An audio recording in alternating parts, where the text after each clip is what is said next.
राधे राधे दोस्तों, आप सभी का स्वागत है आपके अपने यूट्यूब चैनल सुनो सर कॉमर्स क्लासेस में। तो पिछले वीडियो में हम लोग JAC model set accountancy 2023-24 session के लिए क्वेश्चन नंबर 1 से लेकर क्वेश्चन नंबर 10 तक मल्टीपल चॉइस क्वेश्चन का सॉल्व कर चुके थे। आज आपको बताने जा रहे हैं क्वेश्चन नंबर 11 से, और ये हम सेपरेट वीडियो आप लोग के लिए बता दे रहे हैं। और इससे पहले हम लोग अकाउंटेंसी का सारा सॉल्व कर चुके हैं, चाहे वो मल्टीपल चॉइस क्वेश्चन हो, चाहे वो वेरी शॉर्ट टाइप हो, चाहे वो शॉर्ट टाइप, चाहे या लॉन्ग टाइप क्वेश्चन हो, सारे हम लोग क्वेश्चन सॉल्व कर चुके हैं। तो उसका भी आप वीडियो देख लीजिएगा। ये हम सेपरेट आपको बता दे रहे हैं कि एक एक क्वेश्चन को डिटेल में कैसे सॉल्व करना है। तो चलिए वीडियो को शुरू करते हैं क्वेश्चन नंबर 11 से।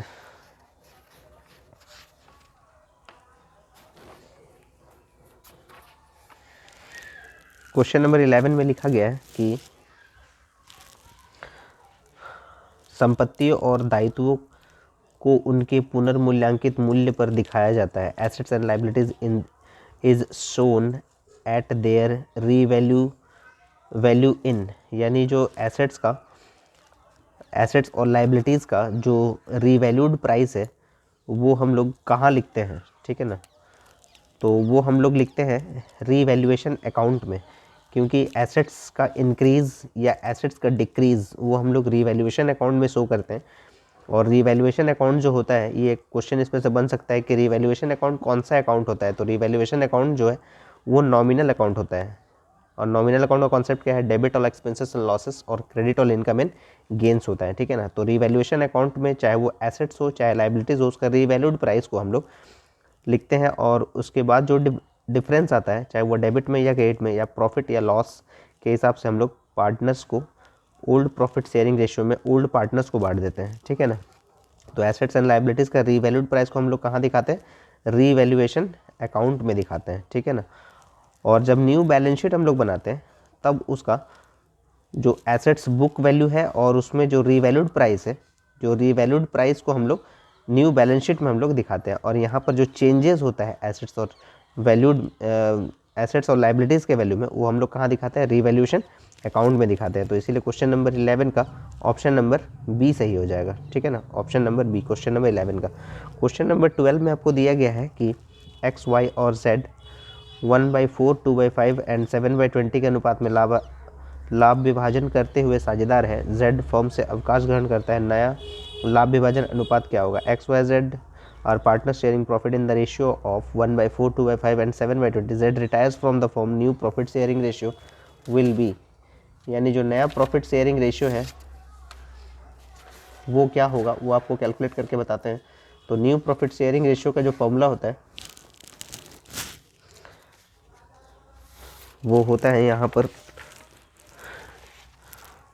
यहाँ तो आपको न्यू प्रॉफिट शेयरिंग रेशियो का फॉर्मूला यहाँ पर ज़रूरत नहीं है। क्वेश्चन नंबर 12 के लिए जैक मॉडल सेट अकाउंटेंसी का, तो जैसे आपको दिया हुआ है कि एक्स है, वाई है और जेड है, ये 3 पार्टनर्स है और उन लोगों का रेशियो जो है वो है 1/4, 2/5 और 7/20 है, ठीक है। तो ये 20 जो सबसे हाईएस्ट वैल्यू है उसके हिसाब से आप इसको भी चेंज कर लीजिए। 5 को 4 से मल्टीप्लाई कर दीजिए तो 20 के बराबर आ जाएगा। और जितना डिनोमिनेटर में गुना किया उतना ही न्यूमरेटर से गुना कर दीजिए। 4 को 5 से गुना कीजिएगा तो 20 आ जाएगा, तो ऊपर भी 5 से मल्टीप्लाई कर दीजिए। तो आपका नया रेशियो आ गया 5, 8 और 7, ठीक है। यहाँ से Z जो है वो रिटायर हो जाता है। तो Z अगर रिटायर हो जाता है तो आपको न्यू प्रॉफिट शेयरिंग रेशियो पूछा है। तो new profit sharing ratio X और Y का क्या हो जाएगा? X और Y का, तो X/Y का न्यू प्रॉफिट शेयरिंग रेशियो हो गया आपका 5/8। ये आपका फाइनल आंसर हो जाएगा क्वेश्चन नंबर 12 का ऑप्शन नंबर ए सही है। क्वेश्चन नंबर 13 में क्या दिया हुआ है? किसी साझेदार की मृत्यु होने पर मृतक साझेदार के पूंजी खाता को जमा किया जाएगा।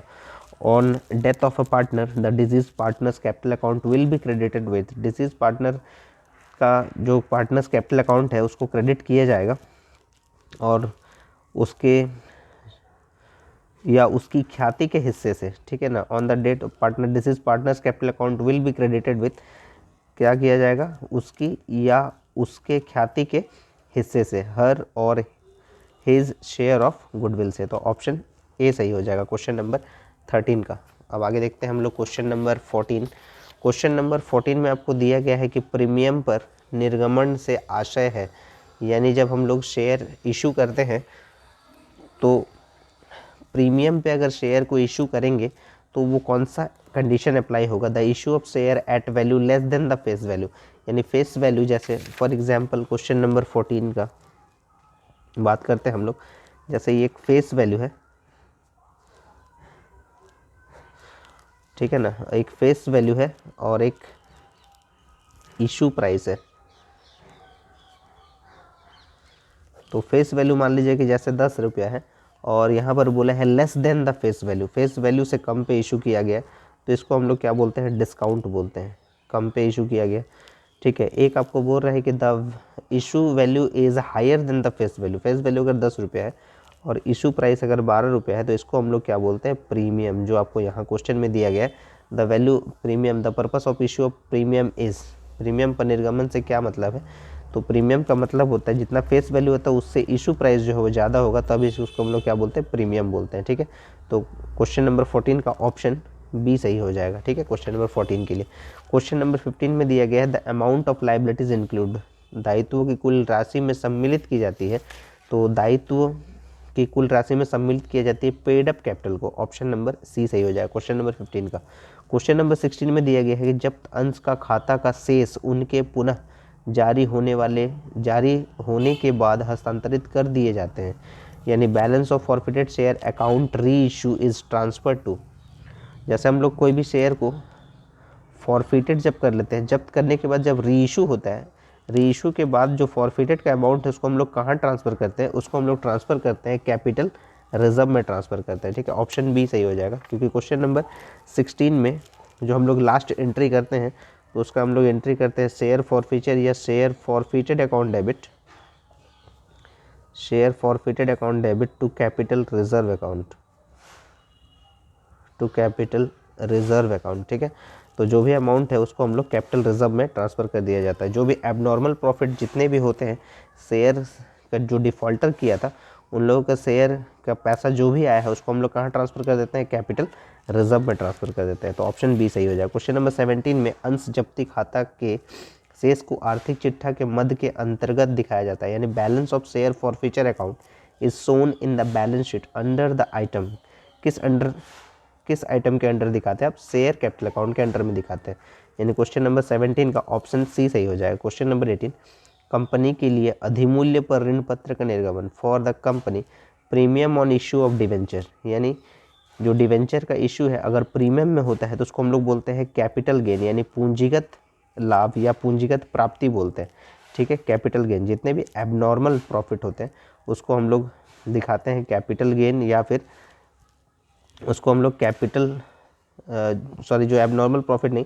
जो भी हम लोग को पूंजीगत प्राप्ति होती है वो चाहे प्रीमियम से हम लोग को अगर इशू होता है कोई भी डिवेंचर का प्राइस तो उसको हम लोग दिखाते हैं कैपिटल गेन में और इसको ट्रांसफ़र कर दिया जाता है रिजर्व एंड सरप्लस कैटेगरी में, जिसको हम लोग सिक्योरिटीज़ प्रीमियम के तौर पे दिखाते हैं। तो क्वेश्चन नंबर 18 का ऑप्शन ए सही हो जाएगा, ठीक है। क्वेश्चन नंबर 19 ऋण पत्र जो कि मात्र सुपुर्द कर देने पर हस्तांतरित हो जाता है कहे जाते हैं debentures where are transferable by only delivery are, यानी जो ऋण पत्र जो है मात्र सुपुर्द कर देने पर हस्तांतरित कर दिए जाते हैं उसको बोलते हैं हम लोग बियरर डिवेंचर, यानी अनरजिस्टर्ड डिवेंचर भी उसको बोला जाता है, यानी बाहक डिवेंचर, बाहक ऋण पत्र बोलते हैं जिनको कोई रजिस्टर्ड, जिसको डिवेंचर होल्डर से कोई मतलब नहीं रहता है, सिर्फ उसको डिलीवर्ड कर दिया जाता है, तो ऑप्शन नंबर सी सही हो जाएगा क्वेश्चन नंबर 19 के लिए, ठीक है ना। क्वेश्चन नंबर 20 देख लेते हैं। क्वेश्चन नंबर 20 में दिया गया है कि खुले बाजार से क्रय किए गए ऋण पत्र को यदि तुरंत रद्द नहीं किया जाता है तो ये क्या कहलाता है, तो जैसे ओपन मार्केट से जो डिवेंचर को परचेज़ किया जाता है वो एट पार वैल्यू पे भी किया जा सकता है, प्रीमियम पे भी और डिस्काउंट पे भी। एट पार पे करने पे कोई फ़ायदा नहीं होगा और ना ही प्रीमियम पे, तो उसको आपको डिस्काउंट पे लेना होगा। जैसे 100 रुपये वाला डिवेंचर अगर आप 98 में अगर आप ओपन मार्केट से परचेस करते हैं तब अपने डिवेंचर होल्डर्स को पेमेंट कर देंगे, तो यानी 100 वाला 98 में ही पेमेंट आपका हो जाएगा, ठीक है, तो आपको बेनिफिट हो जाएगा। Profit on cancellation of debenture इसको बोलते हैं, ठीक है ना। तो ये वही बोला गया है कि if the debenture purchase in open market are not immediately cancel these are, वो क्या कहलाता है, इन्वेस्टमेंट कहलाता है, ऑप्शन सी करेक्ट हो जाएगा यहाँ पर, ठीक है ना। ये क्वेश्चन नंबर 20 का आंसर था। तो क्वेश्चन नंबर 1 से लेकर क्वेश्चन नंबर 10 तक एक सेपरेट वीडियो बना दिया आपके लिए। क्वेश्चन नंबर 11 से क्वेश्चन नंबर 20 तक एक सेपरेट वीडियो बना दिए। तो अगर आपको वीडियो पसंद आ रहा है तो ज़्यादा से ज़्यादा शेयर करें, लाइक करें और आप प्रैक्टिस करते रहिए। बीएमटी का सारे क्वेश्चन सॉल्व कर चुके हैं मोजैक मॉडल सेट 2023-24 सेशन के लिए।